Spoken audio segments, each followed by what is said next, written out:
Former USA Gymnastics Dr. Larry Nassar had his third and final sentencing today, 40 to 125 years for sexually abusing young girls. That's on top of his other sentences. He'll never see the light of day again. Here in Houston, a Mormon man is fighting to protect Mormon children and stop Latter-day Saints bishops, according to him, from a practice of bringing children behind closed doors and asking them about explicit and sexual-related questions. He was shocked to find out about this practice.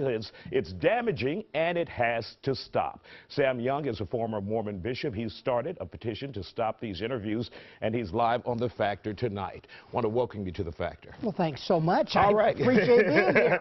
Glad to have you here. So tell me what these bishops, or some of these bishops, or one in particular bishop, will ask children, and tell me how big of an issue it is. Okay, so first of all, it's not, the bishops are conducting the interviews, but it's really a church-wide policy. Okay. And so we're calling on the church to change the interview protocols that we presently have, which are that the bishop takes children from age, can start as young as age 7 before they're baptized, up until they're 17. Most of them happen from age 12 to 17, where children are taken behind closed doors by the bishop, all alone, and then asked questions, and often they are sexual questions. Like what? Give us an example. Oh man, you want me to give you an explicit thing here? It's uncensored. Okay. So, my daughter, okay, so I'd heard about this happening about a year ago. It came to my attention. I put it out on social media, asked, is this happening? Bishops asking these explicit questions. I got a ton of response of, yes, this happened when I was a child. It happened to our children. So I asked my daughter. I've got 6 daughters. I asked one of them, did this happen to you? And she said, yeah, Dad, when I was 12, the bishop asked me, do you masturbate? Mm-hmm. I tell you, I still get a little anger in me to think this happened to my child behind a closed door. She then, I asked her, did this ever happen again? She said, yeah, Dad, all the time, for the entire 6 years that she was a youth. What's the purpose of this line of questioning? Well, in our church, we have what are called worthiness interviews to determine if a child is ready to move to the next level of priesthood, or if they're worthy to go to the temple. So that's the reason behind it, but I did not realize we were asking explicit questions. So I served as a bishop for 5 years. I never asked a single kid, do you masturbate, or any other sexual question. When I was a child growing up, well, that goes back a long time, I was never asked those questions. So I'm not sure how it became so pervasive in our church. Could this be a rare instance where only one bishop is doing it, or only a few are doing it? You said you didn't do it. Yeah. I don't know the extent. I just know it's huge.